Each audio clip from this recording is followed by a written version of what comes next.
the heart and soul behind every business. Stories. Welcome to Business Story of the Week, hosted by me, Joshua Laurie. From setbacks to comebacks, from tragedies to triumphs, we inspire entrepreneurs through conversations that matter. Witness the magic that turns dreams into reality. Whether it's your career, business, or life, your success is always one story away. This is Business Story of the Week. And welcome back, folks. Welcome back to Business Story of the Week. I'm your host, Joshua. And today's question is your workplace culture engaging or is it just plain stuck? Well, we are going to answer that question. Our guest is the perfect man to answer that question. He has quite the rich insight and perspective to share with us today. Todd Kukkhan is the culture crusader on the mission to revolutionize leadership. Todd Kukkhan is transforming workplace culture through impactful keynotes and workshops with an expertise in leadership, communication, team building, and personal growth. Todd believes work should be engaging and not a place where you feel stuck. He is a prolific writer despite a rocky start in high school English and a certified member of the John Maxwell Leadership Team. Todd hosts the annual Live to Lead event in Wisconsin, featuring top leadership speakers. Today, we dive into his insight on free leadership. Of course, we'll find that on his website later. We'll be sharing all those things. Today, he's on a mission to make workplaces thriving and engaging environments. Well, we are going to have a thriving and engaging episode here today. Todd, thank you for having us. Thank you for being on the show. How are you doing? Well, it's great to be here, Joshua. Looking forward to our conversations. It's certainly a topic that's near and dear to my heart. Well, Todd, I love that topic myself because it's always with corporates. Back then, it's always like people aren't treated as people are treated as commodities, not individuals. Our employees are always sad. They're always not. They don't feel engaged. And I always love topics and leaders like you who talk about precisely how do we make workplace, more meaningful. But Todd, you've had an incredible journey. Yes, it's a very long experience of yours in leadership and culture transformation. How did it all start? Did the young Todd always know he was going to get into workplace culture business? Well, I didn't know. It didn't slap me in the head until late in my life, but I certainly had a lot of experiences in the workplace. 17 different Right. jobs over the course of my life, and Uh-huh. some good, some not so good. But finally, it came to the point where I felt like I had to do something and really get engaged and help folks, find ways to help folks in the workplace. Wow. Well, Todd, what were pivotal moments in your experience where you started thinking like, wow, okay, people need this more, or like companies need this more? Workplace is so draining and workplace is so bad. What was that moment in your experience where you said, this is it, this is going to be my focus?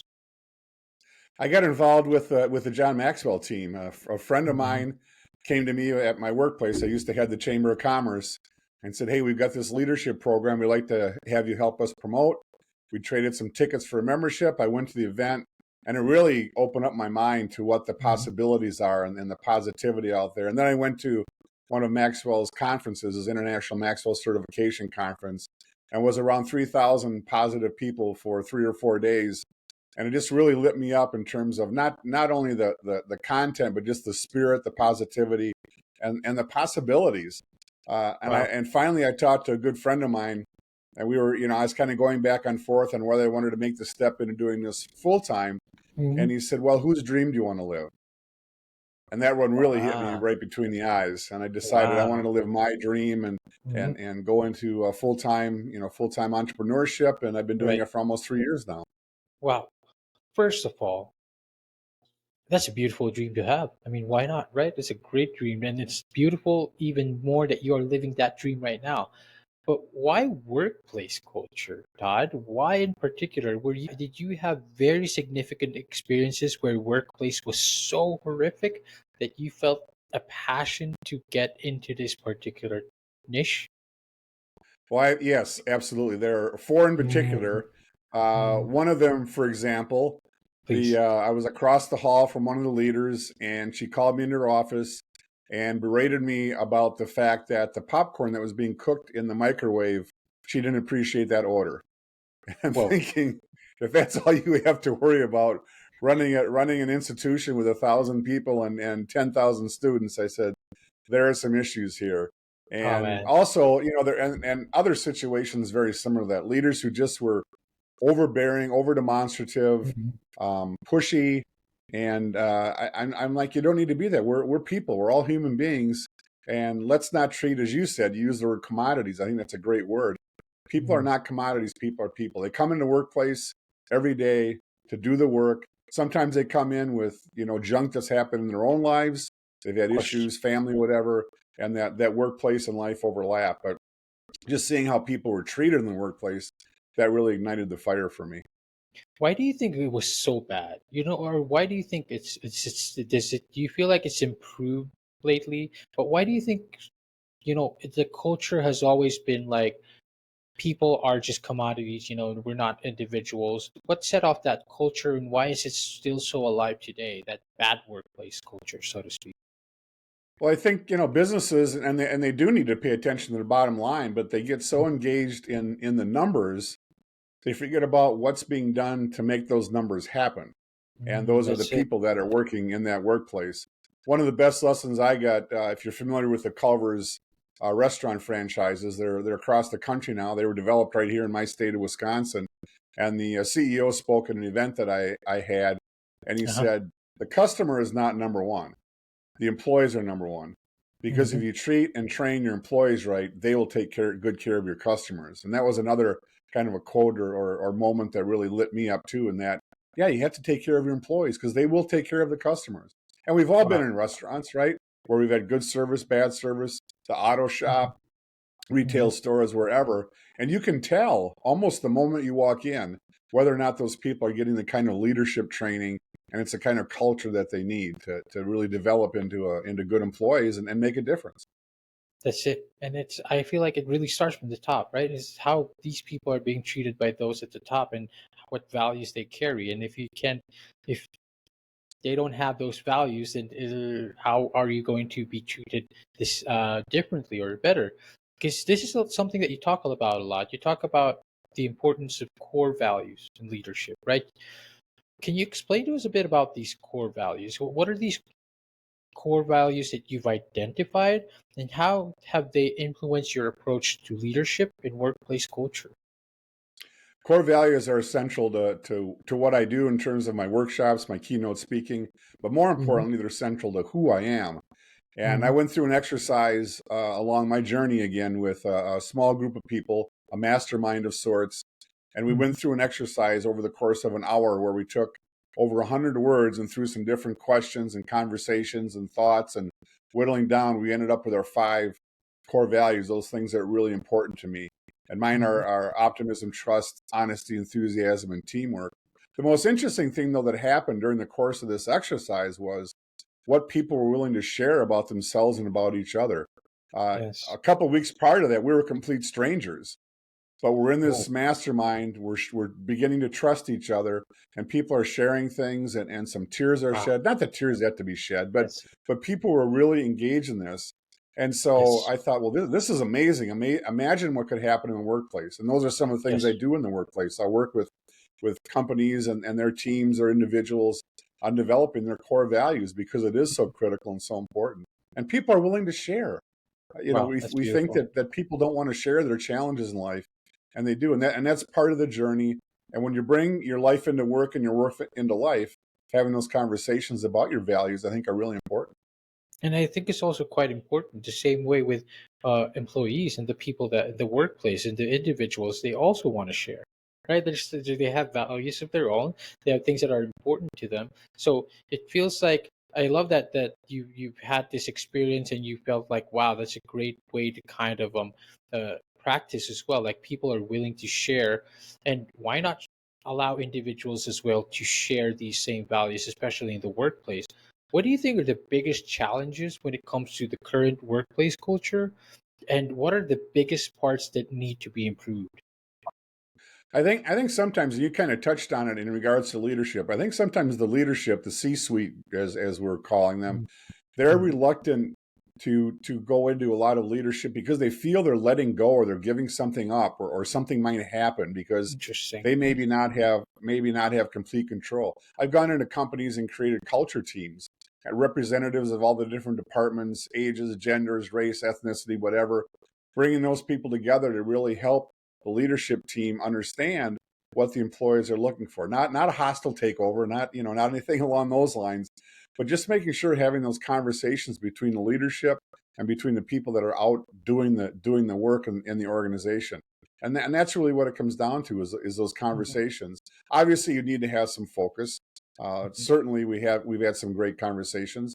Changes have been made, which is incredible in organizations. Sometimes small, sometimes big. And but until the leadership is willing to let go of that, Yes. and there are some businesses where they do that, but not Of enough. course. And that's where I Yes. think we see all these statistics about engagement and Yes. lack of engagement in the workplace, lack of trust in leadership, people leaving jobs because there is no leadership. Yes. So It's it. it's definitely a huge challenge. It's really like a reluctant kind of leadership, almost like people just don't want to be leaders as well, so they don't put their heart into it. That's why we get these really bad leadership, like reluctant. They're not leaders; they're really just managing, right? But there's a different aspect of being a leader to being able to inspire those around you. What have been the common strategies that you've employed to teach these leaders, Todd? And is there a particular story that stands out where your strategies, once you've applied, uh, completely turned around the organization and the leadership? Sure, I went into a business that it was they had their CEO, the president, had just passed away, and he was in a line of Oh family wow! members with the last name who'd run that company and owned Oh that my! company. He passed away suddenly. They also had a major build out they did in addition to their organization, Hmm. and then COVID hit, and they were in a mess. Wow! Had a great culture, very family oriented business. It was a Hmm. meat business, and they were in such a mess. So we came in, we created this culture team, Hmm. and it was a battle. I mean, it's you don't just like snap your fingers and all of a sudden the culture changes Right. because it takes a long time for the culture to get bad. So you have to work hard to get your culture improved. But first of all, we took the individuals in that culture team, Hmm. worked with them on developing their core values, on Wow! developing trust, on improving Wow! their communication, on Hmm. giving them, I guess we'll call them defense mechanisms in the Right. workplace when those bad things happen. Hmm. And eventually, then the next thing we worked on was the organization, and we worked really hard on the values of the organization. What are Hmm. the things they want to see happen amongst their employees, Hmm. and how do they want them to conduct themselves, the employees to conduct themselves? We looked at what does that look like when it's good, what does that look like when it's bad, Hmm. and then we started sharing that through department meetings, team meetings, organizational meetings. They started doing some more fun things too, which is fine. But Okay. some people think bringing donuts into the workplace is going to change the culture. Well, that might help for that moment, but you Maybe. really need to do things that are deeper than that and get Of into course. things like like the values, the mission, the vision, and Hmm. how are you going to spread that in your organization through the people that work there and help the bottom line in the long run. Exactly. It's not just about pizza parties, right? Not just throw a pizza Exactly. party and people be like, okay, I feel like working here again. I feel like staying here because you treated me pizza, every week. But again, it's like going deeper into that. And what are the toppings really that you put into the workplace culture? You talk about like the being deeper, having deeper, meaningful values and talking to the employees and individuals. Todd, you are also a host of the Live to Lead in Wisconsin. What are some of the impactful leadership moments or insights that you've gained from the events, and how have they shaped your leadership philosophy? Well, that event, the Live to Lead event in and of itself is the one that really started me down the road. When I mentioned the Wow. individual who came into our business and Mhm. I went to the event, there were 5 different speakers. And, I'd always wanted to go to one of those events where there was these internationally famous speakers and Of it was, course. it was via Zoom or some virtual network and watching them speak.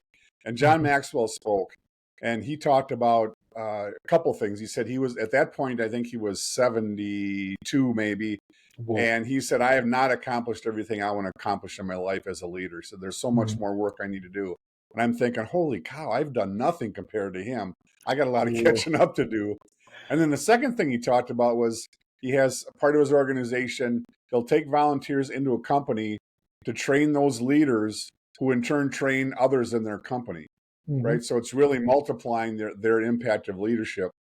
He got really emotional about it. Not, Wow. pinch your arm and emotional, but sincerely emotional, like he cared about it. And those two things really, really lit me up, that there was more I needed to do in my life and with my life. And there's so much opportunity out there to impact people. And in my own simple way, what I want to do is each time I want to impact one more Wow. person, throw That's one it. more starfish back in the ocean, or Yeah. save one more life on Wow. Hacksaw Ridge, whatever the case might be. Oh wow, wow. I mean, like, look, it's always that. Even if it's just with one person, it's still worth it. It makes it all worthwhile that we got to impact that one life. Todd, what is Live to Lead, and what is exactly that you guys do? What is involved in there, and how is it? What's the mission behind it, basically? It's a leadership conference essentially. Hmm. It's Hmm. simulcast, so there are sites across the world Hmm. that do it on different days. Hmm. I we do it we do a recording of the person. So they all go down to Orlando, Florida. They're speaking down there in front of a live audience, and then Hmm. we're allowed to use the replays in our communities. So Okay. I'll bring together. Last year I had 70 leaders. This year I'm hoping to get a couple hundred. Actually, I've got three sites this year, two in central Wisconsin, one in another part of the state. And we'll have five different speakers. And then Hmm. in between the speakers, we're going to reflect and talk and workshop on what they talked about.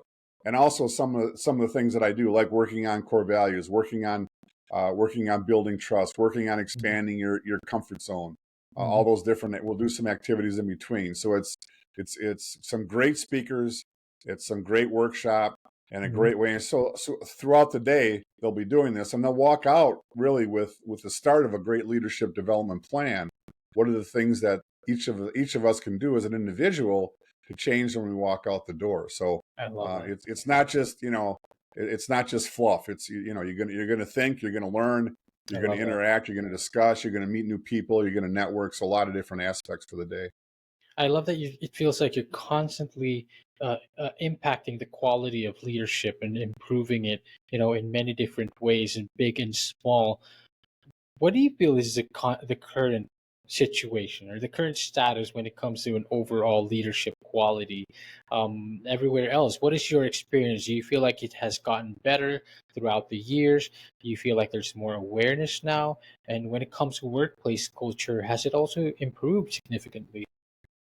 I think there's more awareness of it. I think it's a more common topic because people have tried all the tricks and games to retain and attract employees, and finally Mhm. they're figuring out they need to think about purpose and passion and Yes. mission and values to get things done. I think we're Mhm. still in a bit of a mess.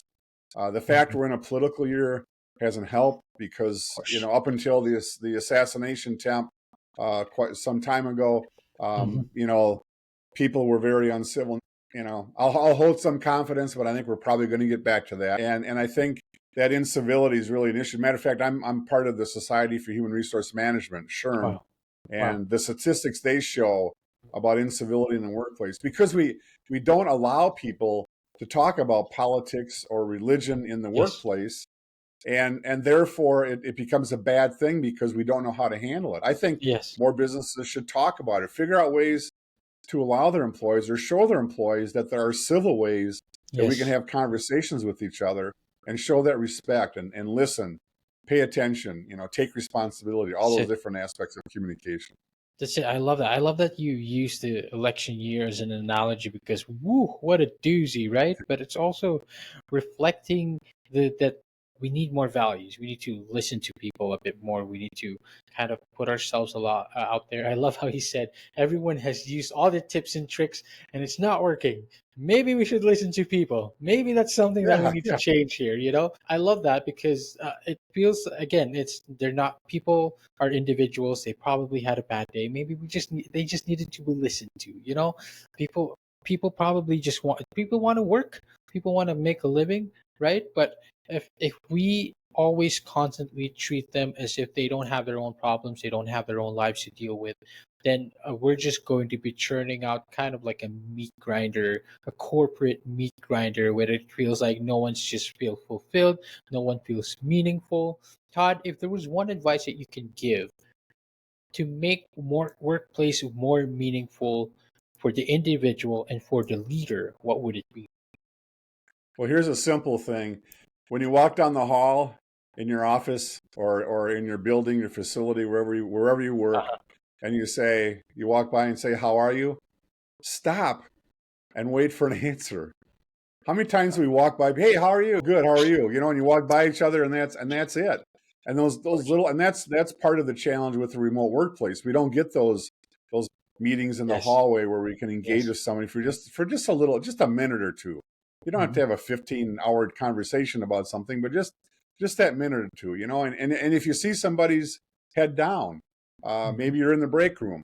Go over and Mhm. sit by them. "Hey, how are you today? You don't seem to be yourself. Anything, I can help you with?" And maybe they'll say, "I'm fine." Or maybe they'll open up to you. And just Mhm. imagine if they do, what a difference you've made for that person. But having, Absolutely. taking the time and the care to really truly care about what people are thinking, what's on their mind. Because, you walk in the morning and somebody may have had an argument with a spouse or a partner or a family member. Maybe their dog didn't do its Mhm. duty when it went for a walk. People walk in with baggage, Oh, right? yes, that's And it. let's help them through that. Let's lift That's it. each other up. And the same thing needs to happen in the schools. Yes, sir. Oh, The wow. individual who made the assassination attempt on Mhm. Trump, you Mhm. hear about, how he was bullied and a loner. And well, just think if Uh-huh. somebody, one person had Yeah. reached out, maybe in that Yeah. kid's life, that it Yeah. would have been a totally different situation for him and Absolutely. for our country. So I think that's important. Having those meaningful conversations are really valuable. That's one bit actually goes a long way because again, like you said, we probably don't even have those many moments today, but that one bit actually builds up, right? And I love how it overlaps not just with leadership but also in real life. I mean, we all need that. We all need that, like 1 or 2 minutes of someone actually stopping and caring about what we have to say. Todd, just to kind of start wrapping this up, you got a C in high school English. Way back then. But yeah, now you are a prolific writer. How did you overcome? How did you get through that? And what motivated you to be a writer continuously? What advice you have for others wanting to be writers as well? Just do it, Just do and it. be willing to fail. Mm, That's the one thing I think we're a little hesitant to do in our lives is fail, and that's where the learning really takes place. I've done a lot of coaching, and mhm. teams learn more off of losses than wins because when they win, they think they've done everything right, which they Right. haven't. So you need to be willing to lose. You need to be willing to fail, and that's what happened to me. I've done a lot of writing. I've had a lot of people, help me with my writing, the way I Mhm, do my writing, and I've been doing it, and mhm. the reward has been Wow. incredible when Mhm. people say, "Geez, I read your story. That was great. I read your article. That was great." Right. And that brings a lot to my heart, knowing that something that I took the time to write made a difference in somebody else's life. So I think the thing is just do it. Just start writing, start posting things, whether you use Facebook or Instagram or LinkedIn, and get a message out there and get a positive message out there. You're Positive never going to lift message. yourself up by dragging others down. And I agree. matter of fact, this morning, somebody I knew or I know posted a negative thing about one of the candidates, and I just said, "How does this help?" That was my Yes, comment, right? that's true. Dragging someone else down doesn't build you up. So, That's it. so anyway, get out there, write, help build other people up, and you'll see some positive change. I love that. Of course, the website is toddkukkhan.com. If you want to have some of his complimentary leadership guide, and of course his website, go to toddkukkhan.com/guide. He's on Facebook. Todd is on LinkedIn. He's also on YouTube. Make sure to follow him on all those socials. Todd, where else can we find you? Where else can we learn more about what you do? Well, right now I'm in the basement of my house, so if you want to come over and have a Hey, cup of let's coffee, we go. can we can we can do that. Absolutely. But yeah, I get out. I love doing speaking. I love doing workshops. I love making a Mhm. difference and changing what's going on in the workplace. So yeah, reach out to me in any of those spots. And my email is todd@toddkukkhan.com. So you learn how to spell my name whether you want to or not. Well, there you go. Well, ladies and gentlemen, if you are not sure how to spell Todd's name, we will make sure to put it up on the links, of course, in the title. So don't fret not. And of course, Todd, I mean, I love it. You shared So much insight in such a concise time, and I'm loving this topic. I'm loving all of it. Todd, thank you so much for coming on here. One last bit of wisdom you would love to leave behind to the audience. What would it be? Take us home. It's your decisions, not your conditions, that determine your trajectory. So Wow. make the right decisions. Don't worry about where you are, worry about who you are, and make the right decisions. Right. I love that. Make that make the decision, then make it right too. All right, so here's the thing. We try to get a little bit better every day, but we can't do it without you. So if you like the video, make sure to like and subscribe below. And if you have any comments, just leave them in the space under.